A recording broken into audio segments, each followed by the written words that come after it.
আজকে কেমিস্ট্রি ক্লাসে যে বিষয়ে আমি ডিসকাস করা শুরু করবো সেটা হচ্ছে পলিমার। দেখো, এই পলিমার টপিকটা থেকে বর্তমানে বিভিন্ন পরীক্ষায় প্রচুর প্রশ্ন আসতে লক্ষ্য করা যায়। টোটাল দুটো ক্লাসে এই টপিকটা আমি সম্পূর্ণ করব। যথেষ্ট ইম্পর্টেন্ট টপিক, প্রচুর ইনফরমেশন রয়েছে, খুব ভালো করে দেখো। যারা পিওর সায়েন্স নিয়ে পড়োনি তাদের কিন্তু এই পলিমার সম্পর্কে খুব বেশি নলেজ না থাকাটাই স্বাভাবিক।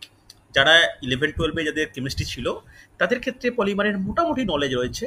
তো সেটা বুঝে নিয়েই আমি সায়েন্স আর্টস সকলের জন্যই যেভাবে একটা টপিক ডিসকাস করা উচিত আমি নোট ডাউন করিয়ে দিচ্ছি। তোমাদের যদি কোনো ডাউট থাকে আমাকে কিন্তু থামিয়ে জিজ্ঞাসা করবে। এই যে পলিমার বলতে আমরা কি বুঝি, পলিমার কি, তো বলতে পারবে পলিমার বলতে আমরা কি বুঝি বা পলিমার কাকে বলা হয়? ভালো করে শুনে নাও। পলি কথার অর্থ বহু, আর এই যে মার ব্যাপারটা নয়, কথাটা এসছে মেরোস থেকে। মেরোস একটা গ্রিক ওয়ার্ড যার অর্থ হচ্ছে খণ্ড। তাহলে আমরা পলিমার মানে বলতে পারি যে বহু খণ্ড বিশিষ্ট অণু। তাহলে বহু খণ্ড বিশিষ্ট অণু তো বুঝলাম, তাহলে প্রতিটা খণ্ডের তো একটা বিশেষ নাম আছে বা বিশেষ কোনো বিশেষ বৈশিষ্ট্য রয়েছে। তাকে আমরা কি বলি? এই যে প্রতিটা ছোট ছোট খণ্ড, এগুলোকে কি বলা হয়? এগুলোকে বলা হয় মনোমার। ঠিক আছে? তাহলে মনো কথার অর্থ এক, পলি কথার অর্থ বহু। ক্লিয়ার? তাহলে ভালো করে শুনে নাও যে পলিমারের যদি সংজ্ঞা দেওয়া হয়, সংজ্ঞা দিলে কি বলবো? যে অসংখ্য ক্ষুদ্র ক্ষুদ্র অণু রাসায়নিকভাবে পরস্পর সমজী বন্ধনের মাধ্যমে যুক্ত হয়ে দীর্ঘ শৃঙ্খল বিশিষ্ট একটি অণু গঠন করে, তাকে পলিমার বলা হয়। আর যেসব ছোট ছোট অণু দ্বারা গঠিত হয় বা গঠন হয় তাকে তার কি বলা হয়? তাকে বলা হয় মনোমার। তাহলে জাস্ট নোট ডাউন করে নাও যে পলিমারের গঠনগত যে একক, পলিমারের গঠনগত যে একক, তাকে আমরা কি বলি? তাকে আমরা কিন্তু মনোমার বলি।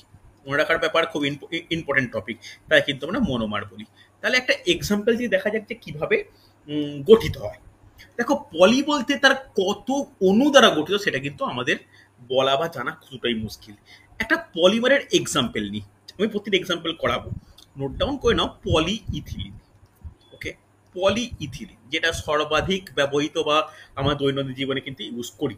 এই পলি ইথিলিন যেটাকে আমরা শর্ট ফর্মে পিই দ্বারা রিপ্রেজেন্ট করি, এটা কি? এটা হচ্ছে একটা পলি কথার অর্থ এটা একটা পলিমার। তাহলে এখানে এখানে এর মনোমারটা তাহলে কি? এর মনোমারটা হলো ইথিলিন। তাহলে পলি বলতে বহু ইথিলিন সমন্বিত হয়ে, ভালো করে শুনবে, বহু ইথিলিন সমন্বিত হয়ে কিন্তু পলিইথিলিন গঠন করে। তাহলে ইথিলিনের ফর্মুলা কি? ইথিলিনের ফর্মুলা হচ্ছে CH2 ডবল বন্ড CH2। এটা হচ্ছে ইথিলিনের সংকেত। খুব ভালো করে জানার চেষ্টা করো বা বুঝে নেওয়ার চেষ্টা করো। এখানে এখানে যদি এই ইথিলিনটা বহু গঠন হয় তাহলে কি বলতে পারি? ঠিক এইভাবে দেখো, CH2 CH2 এই যে দুদিকে একটা তার শাখা বিস্তার করছে, এটাই হচ্ছে পলিইথিলিন। তাহলে বলতে পারি এই দিকে এন সংখ্যক থাকে, অর্থাৎ এই দিকে অনির্দিষ্ট, এই দিকে অনির্দিষ্ট সংখ্যক ইথিলিন অণু পরস্পর সমযোজী বন্ধনের মাধ্যমে এই পলিইথিলিন তৈরি করছে। তাহলে ইথিলিনটা তার মনোমার এবং পলিমারটা কি? পলিমারটা হচ্ছে পলিইথিলিন। ক্লিয়ার হয়েছে? এরকম ভাবে আমি লিস্ট করিয়ে দেব যে মনোমার, তার স্ট্রাকচার, আর তার পলিমারের নাম। ঠিক আছে?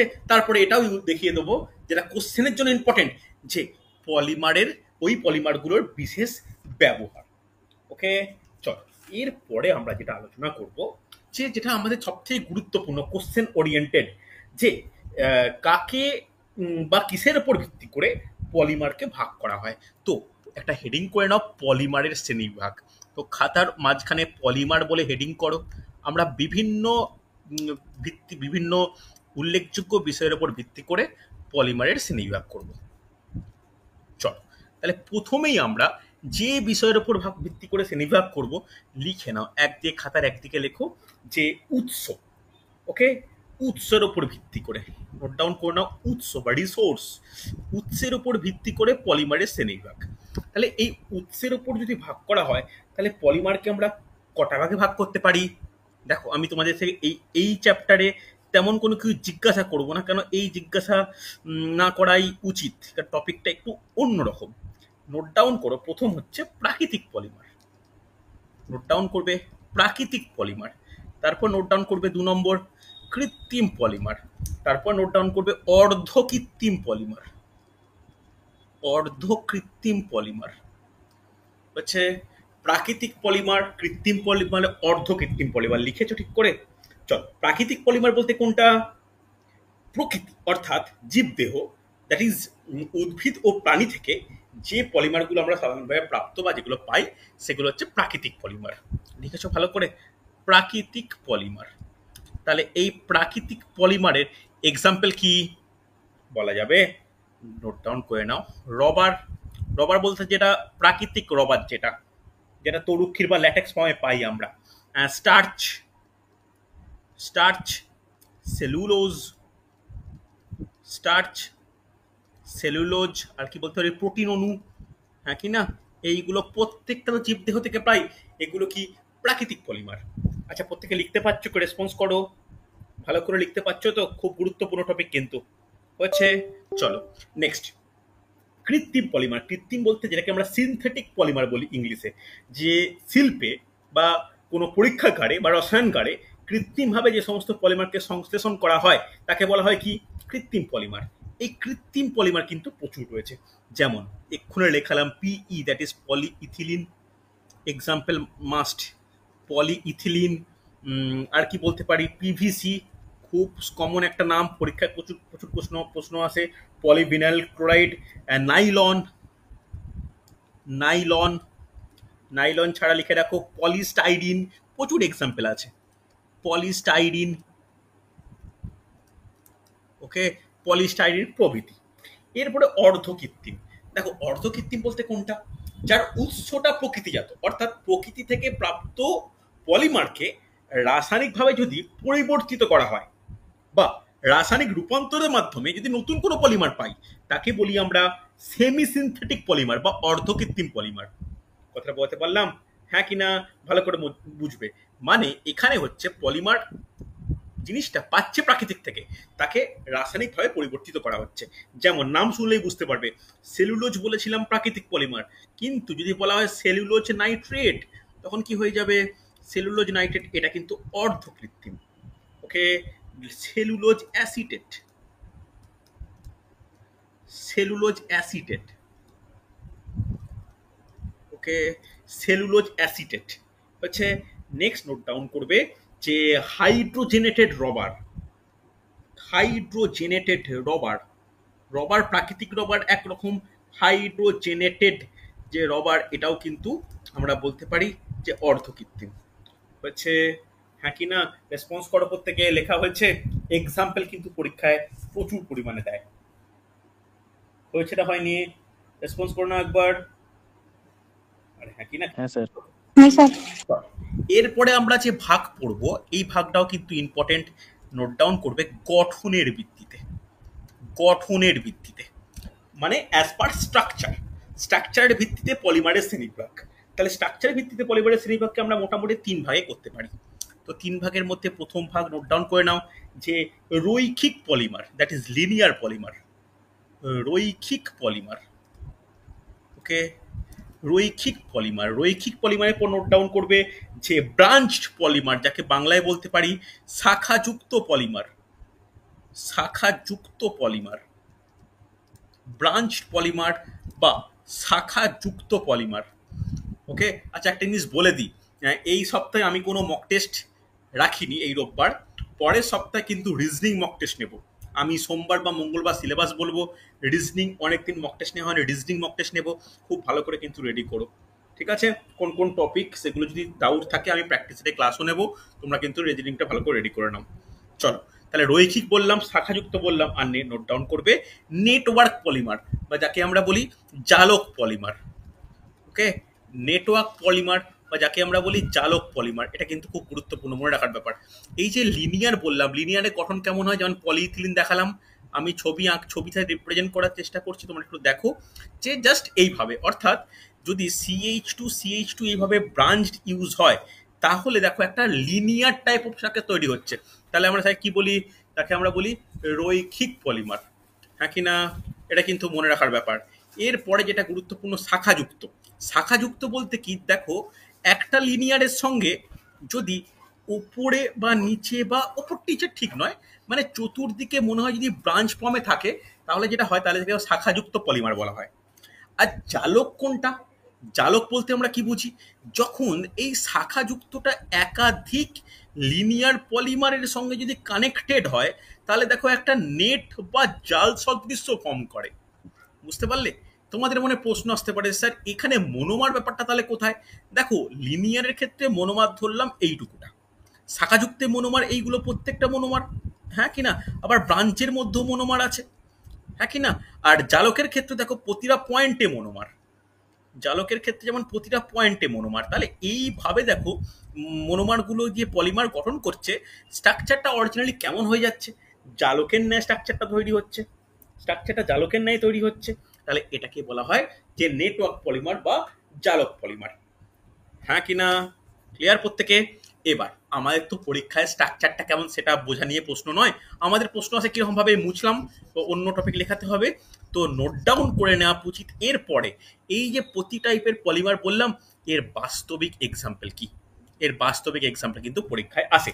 রৈখিক পলিমারের এক্সাম্পল কি লিখে নাও, সব থেকে ইম্পর্টেন্ট এক্সাম্পল নাইলন, পিই, পিই কিন্তু আমি এক্সাম্পল লিখিয়েছি, পিই, তারপরে পিভিসি, এই যে কমন যেগুলো হয় প্রত্যেকটা কিন্তু লিনিয়ার। শাখা যুক্ত কোনটা? শাখা যুক্ত হচ্ছে, আচ্ছা একটা জিনিস আমার লেখা উচিত, এই যে পিইটাকেই দুটো ভাগে ভাগ করতে হবে, একটু আমি মুছছি, যারা পিই লিখেছো একটু পিইটা কেটে নাও, নাহলে আমি শাখা যুক্ত এক্সাম্পল লেখাতে পারবো না। একটা লিখে নাও এইচডিপিই, এইচডিপিই কে আন্ডারলাইন করো, HD for high density polyethylene. যারা লিখতে পারছো না তারা ভালো করে শোনো, HDPE that means high density polyethylene. আর যদি শাখাযুক্ত বলি তখন শাখাযুক্তের এক্সাম্পল হবে এলডিপি। তাহলে যদি এইচডিপি মানে যদি হাই ডেন্সিটি হয়, এলডিপি মানে কি হতে পারে, কি মনে হয়? লো ডেন্সিটি হবে স্যার। ডেন্সিটি, লো হ্যাঁ কি না? ডেন্সিটি। লো ডেন্সিটি পলিইথিলিন, কোনো অসুবিধা নেই, নিম্ন ঘনত্বযুক্ত। এবার জালক পলিমারের এক্সাম্পল কি? জালক পলিমারে কিন্তু বেস্ট কিছু এক্সাম্পল রয়েছে, তার মধ্যে সব থেকে ভালো এক্সাম্পল, আমি কালার চেঞ্জ করে লিখছি, ভ্যালকানাইজড রবার। আমি পরের দিন কিন্তু করাবো কাকে বলে ভ্যালকানাইজড রবার, রবার থেকে কীভাবে কী করা হয়, নোট ডাউন করো, ভ্যালকানাইজড রবার। ওকে, ইম্পর্টেন্ট কিন্তু। এছাড়া লিখে নাও ইপক্সি রেজিন, ইপক্সি রেজিন। দেখো এই এই চ্যাপ্টারের ক্ষেত্রে কিন্তু এক্সাম্পলই সব থেকে ইম্পর্টেন্ট। তাহলে গঠন ওয়াইজ যে ভাগগুলো করার দরকার সেটাও কিন্তু করলাম। কোনো ডাউট থাকলে, কোনো অসুবিধা থাকলে বলো আমাকে, হচ্ছে রেসপন্স করো, হ্যাঁ কি না? চলো নেক্সট আমরা যে ভাগ করব, নেক্সট আমরা যে ভিত্তি, যে ভাগের যে ভিত্তি, একটু নোট ডাউন করে নাও, এই সাইড করে লিখছি কেন, আর একটা তাহলে লিখতে পারবো। লিখে নাও যে আন্তরাণবিক আকর্ষণ, ইন্টারমলিকুলার অ্যাট্রাকশন ফোর্স, আন্তরাণবিক আকর্ষণ, আন্তরাণবিক আকর্ষণ। ওকে, এই আন্তরাণবিক আকর্ষণ বলের উপর ভিত্তি করে বেশ কিছু হয় কিন্তু ভাগ করা হয়। কি কি ভাবে ভাগ করা হয়, কি কি ব্যাপার, ভালো করে শুনে নাও, ভালো করে জানার প্রয়োজন। যে পলিমারের অনেকগুলো ধর্ম আছে, এর ওপর বেশ কিছু ধর্ম মানে উৎসর ওপর ভিত্তি করে ভাগ করতে পারি, উৎস অনুযায়ী পরিবর্তিত হচ্ছে, এটা একটা বৈশিষ্ট্য, গঠনটাও একটা বৈশিষ্ট্য, আন্তরাণবিক আকর্ষণ বলটাও একটা বৈশিষ্ট্য। এর উপর ভিত্তি করে পলিমারকে আমরা মোটামুটি চারটে ভাগে ভাগ করতে পারি। আগে চারটে ভাগ লেখো, প্রত্যেকটাকে আমি ব্যাখ্যা করছি। আগে চারটে চারটে করে ভাগ লেখো। ওকে, এটা আমি ব্ল্যাক কালার লিখছি, এটা কিন্তু আন্তরাণবিকের ভাগ। আর একটা ছোট্ট ভাগ এখনো বাকি আছে, নোট ডাউন করে নাও, যে ইলাস্টোমার। এই ইলাস্টোমার দিয়ে কোশ্চেন এসছে বলে আমি দিলাম, এটা এই রেলের পরীক্ষায় কোশ্চেন এসছে, ডাব্লিউবি জেই পরীক্ষায় কোশ্চেন আসে ইলাস্টোমার। অ্যাকচুয়ালি বাংলায় লিখে নাও যে স্থিতিস্থাপক পলিমার। লিখেছো ইলাস্টোমার, লিখলে লেখা হচ্ছে। নেক্সট নোট ডাউন করো ফাইবার, ফাইবার, ফাইবারকে বাংলায় কি বলে বলতেই হবে, তন্তু, হ্যাঁ কি না? জানো নিশ্চয়ই কম বেশি প্রত্যেকেই। নেক্সট নোট ডাউন করবে যে এটা কিন্তু ইম্পর্টেন্ট, থার্মোপ্লাস্টিক পলিমার। এই থার্মোপ্লাস্টিক আর থার্মোসেটিং এই দুটো দিয়ে কিন্তু কোশ্চেন আসে। থার্মোপ্লাস্টিক পলিমার, তারপরে নোট ডাউন করবে thermosetting polymer, thermoplastic polymer, thermosetting polymer. এবার আমার কাজ হচ্ছে এগুলোকে ব্যাখ্যা করা। তাহলে কি ব্যাখ্যা করা প্রয়োজন? ইলাস্টোমার কি? এইগুলো প্রত্যেকটা কিন্তু এই আন্তরাণবিক আকর্ষণ বলের রেসপেক্টে ভাগ বলছি, ভালো করে শোনো। তাহলে এই ইলাস্টোমার কাকে বলে? যে সাধারণ উষ্ণতায় যদি চাপ প্রয়োগ করা হয়, যার যে সমস্ত পলিমারের আকারের বিকৃতি ঘটে, আবার চাপ বা পীড়ন সরিয়ে নাও, আগের আকারে ফিরে আসবে, মানে ইলাস্টিসিটি যার আছে। যে সমস্ত ক্ষেত্রে ইলাস্টিসিটি বর্তমান, যে সমস্ত পলিমারের চাপ প্রয়োগ করো বিকৃতি ঘটবে, চাপ সরিয়ে নাও, আবার আগের অবস্থায় ফিরে আসবে, দ্যাট ইজ ইলাস্টোমার, বা যাকে বাংলায় বলা হয় স্থিতিস্থাপক পলিমার। মনে থাকবে। যার বাস্তবিক এক্সাম্পল কি তোমরা প্রত্যেকেই জানো, বলো? প্রাকৃতিক রবার। হ্যাঁ কি না? রবার কিন্তু মারাত্মক স্থিতিস্থাপক। লিখে নাও প্রাকৃতিক রবার। ওকে, খুব ইম্পর্টেন্ট। তারপরে নোট ডাউন করো S B R. S B R, S B R লেখো। এস বি আর লিখলে লেখা হচ্ছে হয়েছে আমি নিচের ফুল ফর্মটা লিখছি, তোমরা প্রত্যেকে লিখে নাও, আমার লেখার ওখানে জায়গা নেই। Styrene, styrene butadiene rubber, butadiene rubber. Okay, styrene butadiene rubber. আমার লেখার জায়গা নেই, তোমরা কিন্তু এটা স্টার দিয়ে পরে হলো লিখে রাখো। প্রত্যেকের লেখা হয়েছে? রজত লিখতে পারছ? জুঁই, দিশা, প্রিয়াঙ্কা, হ্যাঁ রিয়া স্যার। লিখতে পারছ? রেসপন্স করবে। মৌপিয়া লিখতে পারছ? হ্যাঁ স্যার। মাঝে কিন্তু শব্দের ক্লাসটা হয়েছে, একটু দেখে নিও। আচ্ছা, দিশা লিখতে পারছো? রেসপন্স করবে। ভালো করে ওই হ্যাঁ টপিকটা স্যার। রেডি করো, এই 2-3 ক্লাস নেওয়ার পরে এর এমসিকিউ আলোচনা করব। দেখো আমি মুছলাম, কিন্তু এসবিআর এর ফুল ফর্ম লিখেছি, মুছলাম, আশা করি প্রত্যেকে লেখা হয়ে গেছে। চলো এরপরে ফাইবার বা তন্তু। দেখো ফাইবার বা তন্তু বলতে কোনটা বলতে পারি, লিখে রাখো, যা সেটা আমি লিখছি না। যাদের যাদের দৈর্ঘ্য ও ব্যাসের অনুপাত 100, তাদেরকেই বলা হয় ফাইবার। ঠিক আছে? যে সমস্ত পলিমারের দৈর্ঘ্য ও ব্যাসের অনুপাত 100, মিনিমাম 100, তাদেরকে বলা হয় পলিমার। মানে 100-র বেশি হবে স্যার minimum। 100 মানে অনুপাত 100 মানে অনুপাত, রেশিও। রেশিও, রেশিও মানে এর তো একক, একক ভিন্ন রাশি। মানে একটা দৈর্ঘ্য আর ব্যাস যদি তাদের অনুপাত যে 100-র বেশি হয়, তবে তাদের কি হয়? তাদেরকে বলা হয় যে এই সমস্ত পলিমার হলো তন্তু। ওকে, যার এক্সাম্পল কি নিজেই বুঝতে পারবে। আর একটা জিনিস পয়েন্ট করে বলে দেওয়া দরকার, এই তন্তুগুলি বেশিরভাগ ক্ষেত্রে প্রাকৃতিক হয়। এবার এক্সাম্পল বলো দেখে, একটু বুদ্ধি করে, কি মনে হয়? অন্তত 4টে তন্তুর নাম বলো, 4টে তন্তুর নাম বলো যেগুলো খুব দৃঢ় হয়, শক্ত হয় এবং উচ্চ টান শক্তি সম্পন্ন হয়। বুদ্ধি করে বলো, প্রকৃতি থেকে পাচ্ছি। রিয়া বলতে পারবে? তসর হতে পারে। তসর একটু কঠিন এক্সাম্পল চলে গেল, একটু সিম্পল বলো না। চারদিকে হবে না, আমাদের খুব পড়াশোনা করি এই নিয়ে, মানে পরিধানও করি, ব্যবহারও করি। বলো তো তন্তু জাতীয়।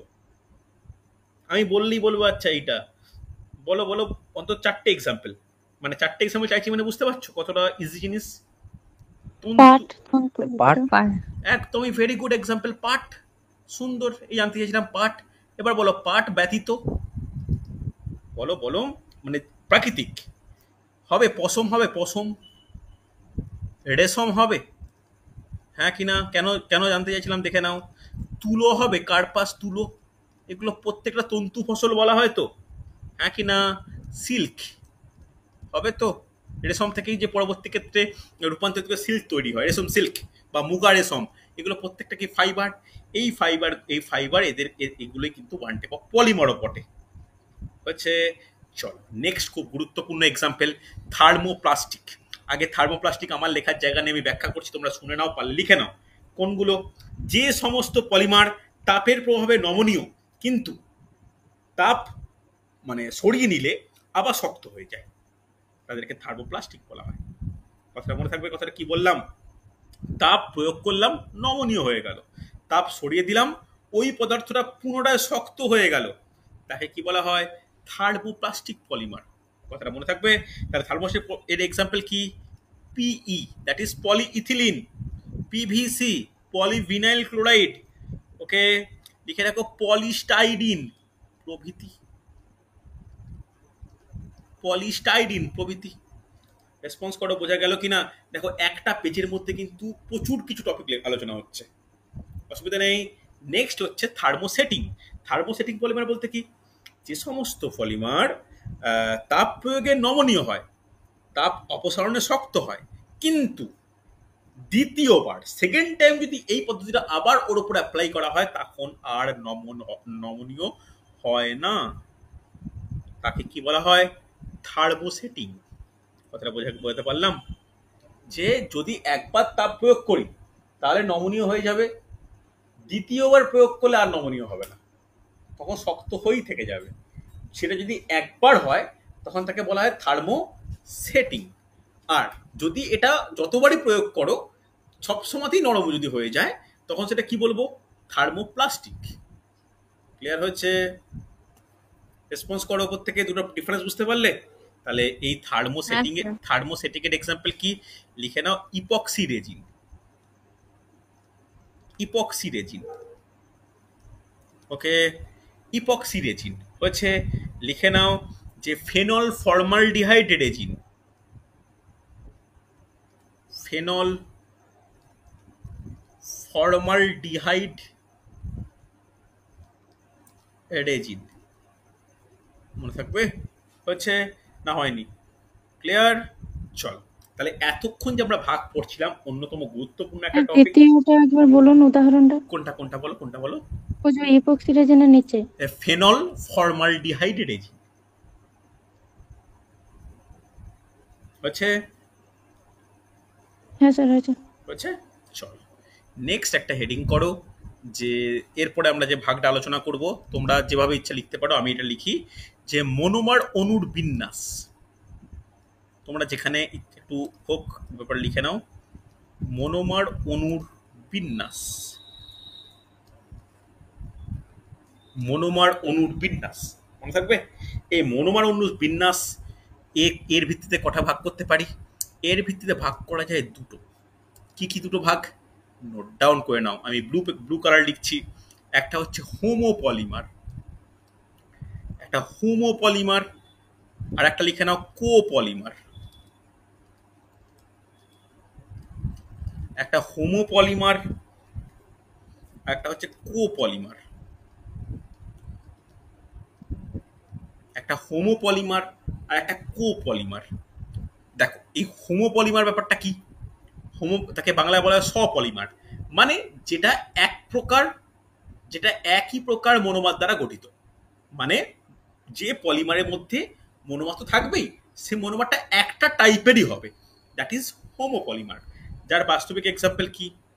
পলিইথিলিন পিই, পলি ভিনাইল ক্লোরাইড, পলিস্টাইরিন, এগুলো প্রত্যেকটা হোমোপলিমার। মানে বেশিরভাগ আদর্শ পলিমারগুলো না হোমোপলিমারই হয়। কিন্তু কোপলিমার কোনগুলো? কোপলিমার কিন্তু একটু স্টার্ট দিলাম, কোপলিমার একটু অন্যতম গুরুত্বপূর্ণ টপিক, যেখানে অণুর যে শৃঙ্খল সেখানে ভিন্ন ভিন্ন মনোমার থাকে। ঠিক আছে? যেখানে ভিন্ন ভিন্ন মনোমার থাকে, মনে থাকবে? আমি স্টার্ট দিলাম কারণ এইটুকু জায়গায় এক্সাম্পল লেখানো যাবে না, আমি পরের পেজে লেখাচ্ছি। হয়েছে? লেখা হচ্ছে? আরে হ্যাঁ কি না? হ্যাঁ স্যার। চলো ছোট্ট করে পরের পেজে হেডিং করে নাও কোপলিমার বলে, কারণ কোপলিমারে একটা ছোট্ট নোট তৈরি হবে 3টে এক্সাম্পল সহকারে, কোশ্চেন দেয়, তাই এটা আলাদা করে আমি নোট ডাউন করাচ্ছি। কোপলিমার, কোপলিমারকে বাংলায় কি বলা হয়? বাংলায় বলা হয় সহপলিমার। তাহলে কোপলিমারের প্রথম এক্সাম্পল নোট ডাউন করো, যে SBR rubber. SBR rubber, SBR rubber আমি বলেছি, এসবিআর রবারে কি কি থাকে? একটা থাকে স্টাইরিন, নোট ডাউন করবে, স্টাইরিন, আর একটা থাকে বিউটাডাইন, মনে থাকবে? স্টাইরিন ও বিউটাডাইন একসঙ্গে পলিমার হিসাবে মনোমার ফর্মে থাকে, যার ফর্মে যার দ্বারা গঠিত হয় কি? এসবিআর। দুই এক্সাম্পল নোট ডাউন করো, খুব ইম্পর্টেন্ট, যে এবিএস। এবিএস, এই এবিএস নাম শুনেই বুঝতে পারবো অ্যাকচুয়ালি কি। লিখে রাখো, এবিএস হলো অ্যাক্রিনাইট্রাইল, এই একটা মনোমার থাকে, অ্যাক্রিনাইট্রাইল।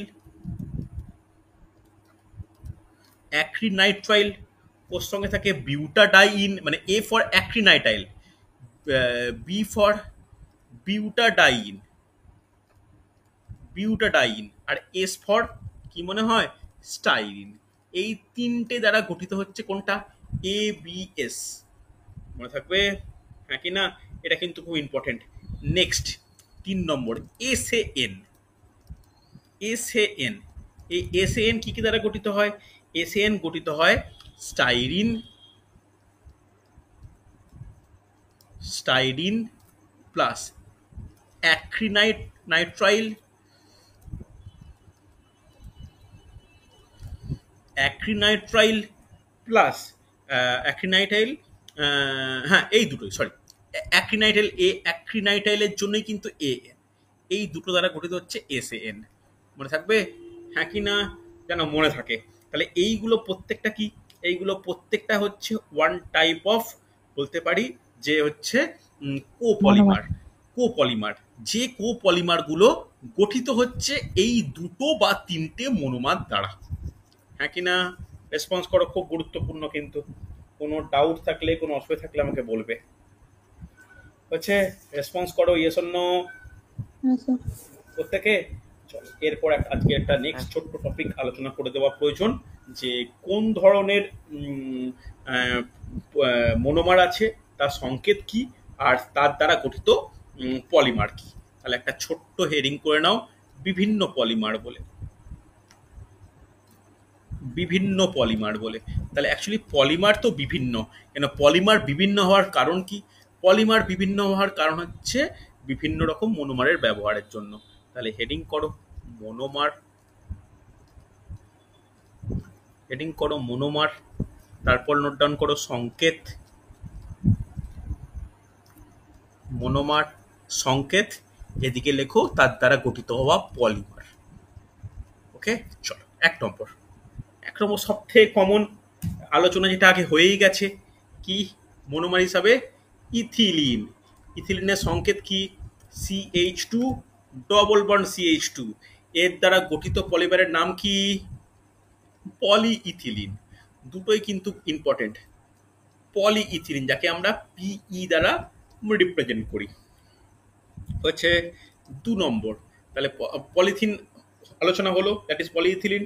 এরপরে যেটা খুব important, vinyl chloride. Vinyl chloride, তাহলে এই ভিনাইল ক্লোরাইড কি দ্বারা কি গঠিত হতে পারে বলে মনে হয়? পলিভিনাইল। পলিভিনাইল ক্লোরাইড, একদমই তাই। ভিনাইল ক্লোরাইড, তাহলে এই ভিনাইল ক্লোরাইডের সংকেত কিরকম? জাস্ট একটা তোমার Cl অ্যাড হবে এই হাইড্রোজেনের পরিবর্তে। তাহলে এর দ্বারা গঠিত কি হয়? লিখে রাখছি PVC। তোমরা কিন্তু এর ফুল ফর্ম বেটার জানো আমার থেকে। নেক্সট 3 নম্বর লিখে রাখো প্রোপিলিন। প্রোপিলিন, কেন যদি কখনো সংকেত দিয়ে কোশ্চেন দেয় যেন নার্ভাস না হও। প্রোপিলিনের ফর্মুলা কি? CH2 double bond CH CH3। হ্যাঁ কি না? এটা কি? এটা হচ্ছে প্রোপিলিন। মনে থাকবে? তাহলে প্রোপিলিনের থেকে কি উৎপন্ন হচ্ছে? PP লিখছি, P for poly, P for propylene, polypropylene. মনে থাকবে? চলো next 4 number. 4 number note down করো, যে স্টাইরিন। এই স্টাইরিনের সংকেত কিন্তু ইম্পর্টেন্ট। পরের দিন স্টাইরিনের আর ডিটেলস আলোচনা করব। স্টাইরিনের ফর্মুলা কি? CH2 ডবল বন্ড CH, আর একটার সঙ্গে ব্রাঞ্চ দিয়ে যাবে C6H5 আছে। তাহলে এখানে কি ইউজ হবে? কি ইউজ হবে? এখানে ইউজ হবে পলিস্টাইরিন, PS, যাকে বাণিজ্যিক নাম হচ্ছে স্টাইরন। মনে থাকবে? যার বাণিজ্যিক নাম হচ্ছে স্টাইরন। কোনো ডাউট, কোনো সমস্যা হলে বলবে। নেক্সট নেক্সট আমার জানার দরকার আইসোবিউটিন। আইসোবিউটিন না, আইসোবিউটিলিন।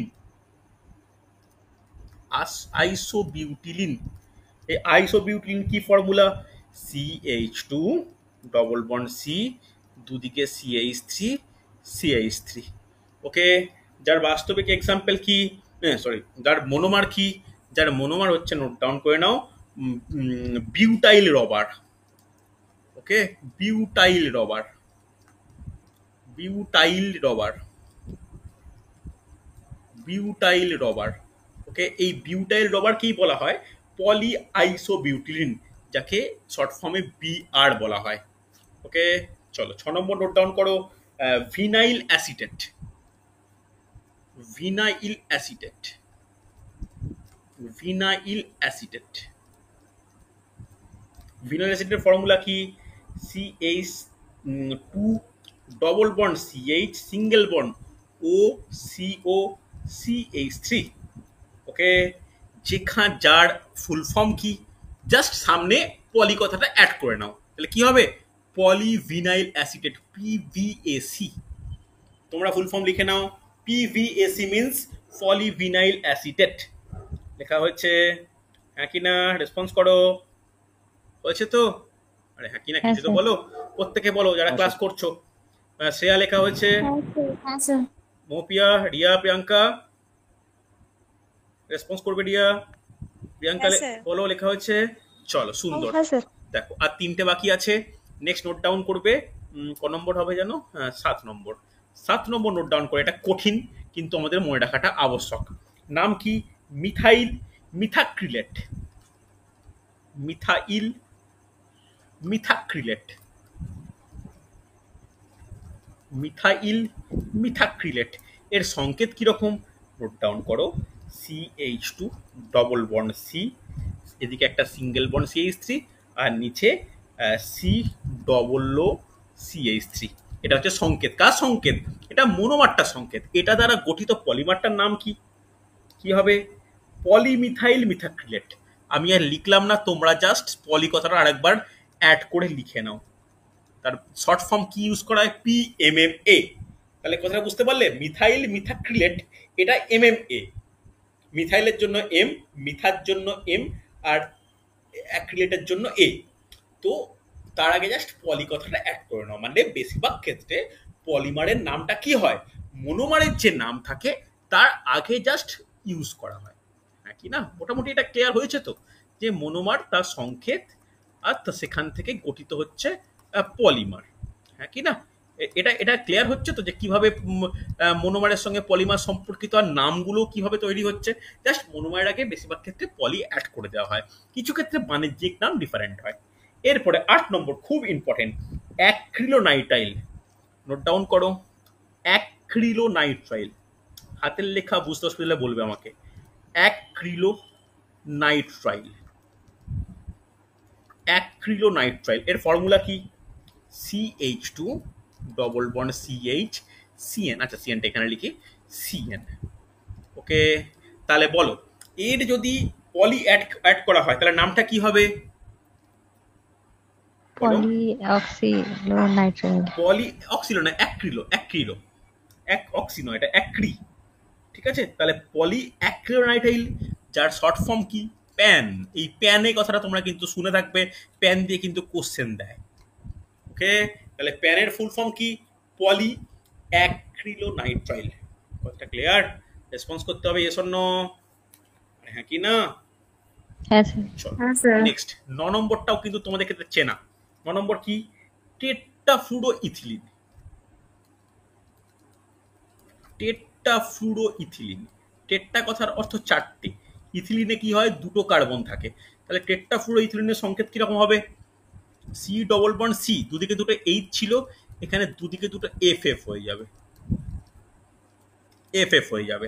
তাহলে এখানে ফর্ম, এখানে এ কি হবে? যে PTFE। PTFE। তাহলে এর ফুল ফর্ম কি মনে হয়? পলি টেট্টাফ্লুরো ইথিলিন। এর বাণিজ্যিক নামটা কিন্তু ইম্পর্টেন্ট। বাণিজ্যিক নাম কি বলতে পারবে? টেফলন। শুনে থাকবে তোমরা, টেফলন কথাটা শুনে থাকবে, টেফলন। ক্লিয়ার হয়েছে? রেসপন্স করো, হ্যাঁ কি না? Yes or no? আরে হ্যাঁ কি না, কিছু তো বলো। দেখো আমি কিন্তু এরকম PMMA, PAN, PF, PTFE এরকম লেখাচ্ছি বটে, কিন্তু তোমাদের উচিত হবে প্রতিটা মনোমারের আগে পলি বসিয়ে নামটা কিন্তু নোট ডাউন করে নেওয়া। তাহলে কি হবে? তাহলে জাস্ট পলি অ্যাক্রিলোনাইট্রাইল মনে থাকবে। এটা কিন্তু খুব গুরুত্বপূর্ণ, খুব ইম্পর্টেন্ট ব্যাপার, মনে থাকে জানো। হচ্ছে, চলো লাস্ট আজকের নোট ডাউন করে নাও। লাস্ট আজকের টপিক যে isoprene. Last topic note down করো, আইসোপ্রিন। আমি বলছি না এই চ্যাপ্টার শেষ, এই চ্যাপ্টারের নেক্সট দিনের টপিকটা আর একটু কঠিন।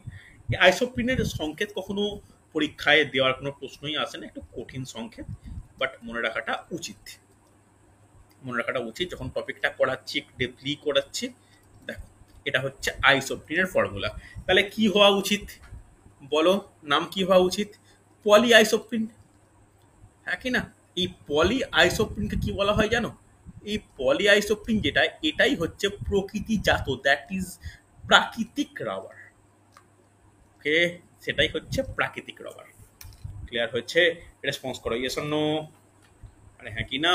দেখো, এর মধ্যে কিন্তু প্রচুর ইম্পর্টেন্ট টপিক রয়েছে, প্রচুর। তাহলে আমাদের পড়তে হবে কি?